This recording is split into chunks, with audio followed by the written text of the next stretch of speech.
Welcome to 1111, which is a segment from my podcast where I talk about a topic for 11 minutes and 11 seconds. Today's topic is actually just a lot of silly little rambles because I guess my brain cannot decide on one specific topic. So you're just going to get so many. So you're welcome. Um, but first, okay, so I got this new book. Also, before anything, I sunbathed on Sunday. I found that my roof serves as a sun bath station. So that's lit. I love that. Come over to my house if you want a sun bath. I grabbed one of my blankets and I took my new book that I thrifted. If you saw my new vlog, hello, Manny Rico on YouTube, you would see that I thrifted this book, The Language of Letting Go. It's a little, at the end, it, like, gives you a little, a Jesus quote, like a Bible quote, and I'm like, I'm not reading that, girl, but, today, we're gonna, basically gives you a day, and it tells you, like, oh, like, it's gonna be so cutesy-ootsy, right? Today is April 4th, or should I do tomorrow, which is Wednesday? Let's do tomorrow, which is April 5th. Dancing in love. Oh, sorry, no. Detaching in Detachment is a key to recovery from codependency. It strengthens our healthy relationships, the ones that we want to grow and flourish. It benefits our difficult relationships, the ones that are teaching us to cope. It helps us. Detachment is not something we do once. It's a daily behavior in recovery. We learn it when we're beginning our recovery from codependency and adult children issues. And we continue to practice it along the way as we grow and change and as our relationships grow and change. We learn to let go of people we love, people we like, and those we don't particularly care for. We separate ourselves and our process from others and their process. We relinquish our tight hold and our need to control in our relationships. We take responsibility for ourselves. We allow things to do the same. We detach with the understanding that life is unfolding exactly as it needs to for others and ourselves. The way life unfolds is good, even when it hurts, and ultimately we can benefit from even the most difficult situations. We do this with the understanding that a power greater than ourselves is in charge and all is well. Today, I will apply the concept of detachment to the best of my ability in my relationships. If I can't let go completely, I'll try to hang on loose. Hang loose! Hang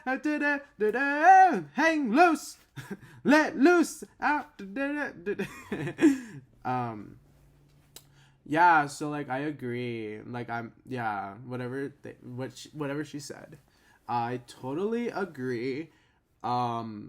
Detachment is something very interesting because whenever I go through situations, I tend to, like, isolate myself, and, like, it's not the healthiest, I understand, but I just feel like I just need time for myself. Like, I just need time to get my thoughts and my energy together, and whether it takes a day, a month, 2 months, a year, that is my wave, that is my flow, that is my, I'm taking my time.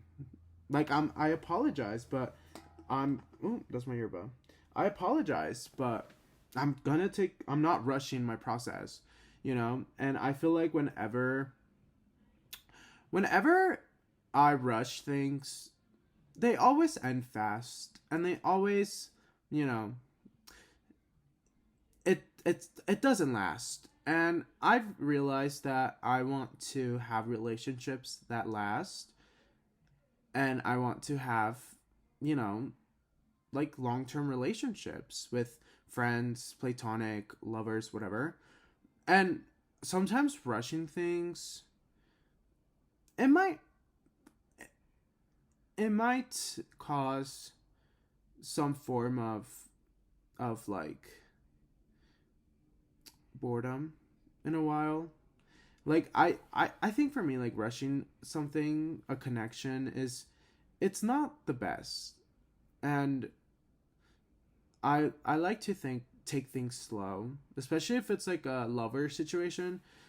I'm learning how to take things slow because I think it's important, and I think I want a mental connection, and I think that's the only way to build one. Like, you can't rush that, you know.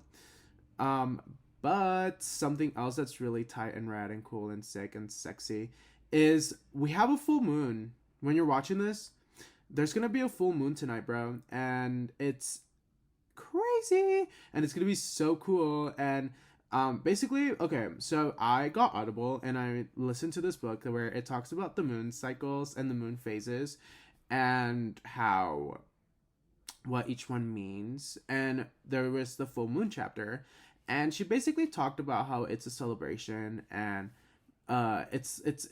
it's celebrating where you are and where you were in the new moon, and just celebrate. Like, there's always something to be celebrated. Like, I'm not I I feel like our mind is power and we create our own reality.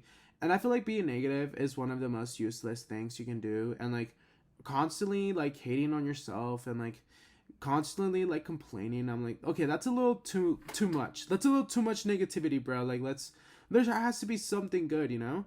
You didn't explode. Did you think of that? You didn't explode. The sun didn't explode.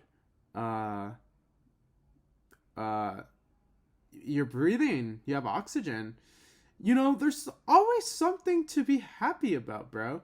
And it's like, if you constantly, like, for me, is if I'm like beating myself up and not celebrating anything that I do, who else will?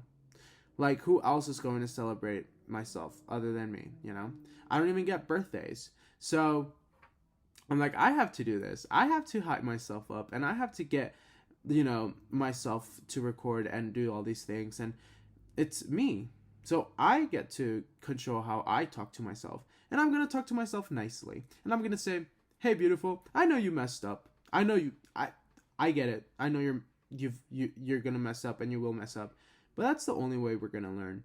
And you're not going to be the only person who messes up. And I think that's very beautiful. And it's one of my favorite things that I've been able to create, is a mindset that I'm very proud of, and an opinion of myself that I'm very proud of. But lately, lately, I've been getting a lot of the "what are you gonna do for the rest of your life" questions, and I'm a little like baffled. I'm a little like, the hell, like, why do you care? But they're questions that nosy adults ask. So I've been having a little bit of anxiety about that because since I got homeschooled, my parents really didn't like tell me about college, and I didn't have any interest because didn't have anybody, like, my parents weren't pushing me to go. So I feel like since I didn't go to college, there's a different like pressure, or like a different, like, you know, it's like, okay, silly goose, what are you gonna do? So that's a little, I've been getting a lot of like anxiety from that, and I've been like overthinking about the whole situation, and it's really in the past, and it doesn't really matter. And you know, I do have hobbies that are very creative outlets for me, and it's very important to me. But I've been getting school dreams, which is those dreams where I dream about school and I'm going back to school and all that. And it's, they always like mess me up a little bit, because I feel like that's one of my biggest like things, like bumps on the road that I had to go through. And you know, it's kind of like crap. Like that, I feel like it really just changed my whole life. So that's been a little bit of brain usage. But I'm sure I'll be fine. I've been manifesting really cool, sick things. And I've been like a little delulu, you know, just a little bit delulu. I've been like, oh, whatever I want, I'm gonna get, you know, like no matter what I want, I'm like, okay, I'll get it. Like there's there's nothing that I'm not going to achieve that I want to achieve. Like why what would stop me? Like, I'm the creator of my reality, bro. Like, come on. So I've been like, this huge glow of the moon is gonna be insane, and I feel like it's gonna remind us that the universe is so much bigger than our silly little things going on. Not to invalidate whatever is going on, but look at the moon, bro. Like, the fact that that hasn't killed us, hey, that's something good and positive and nice to think about or say about life. But also, that thing is huge compared to our little, like, I didn't go to college, so I don't know what I'm gonna do. Like, girl, be for real. Like, come on. So, yeah, that's, I guess that is true. That's so silly. Like, bro, Manny, come on. Are you really asking yourself that question? Like, you're gonna be great. You don't need to go to college to do anything. You're gonna be amazing, with or without it. You're always the baddest. Yeah. Um. Yeah. Anyways, that was today's episode. I love ya. Be safe. Never doubt yourself. You're amazing. You're great. You're sexy. You're cool. Because I said so, and because you're just the form. You're the universe form. You're the human form of the universe. Yeah. Okay. Goodbye. Love ya.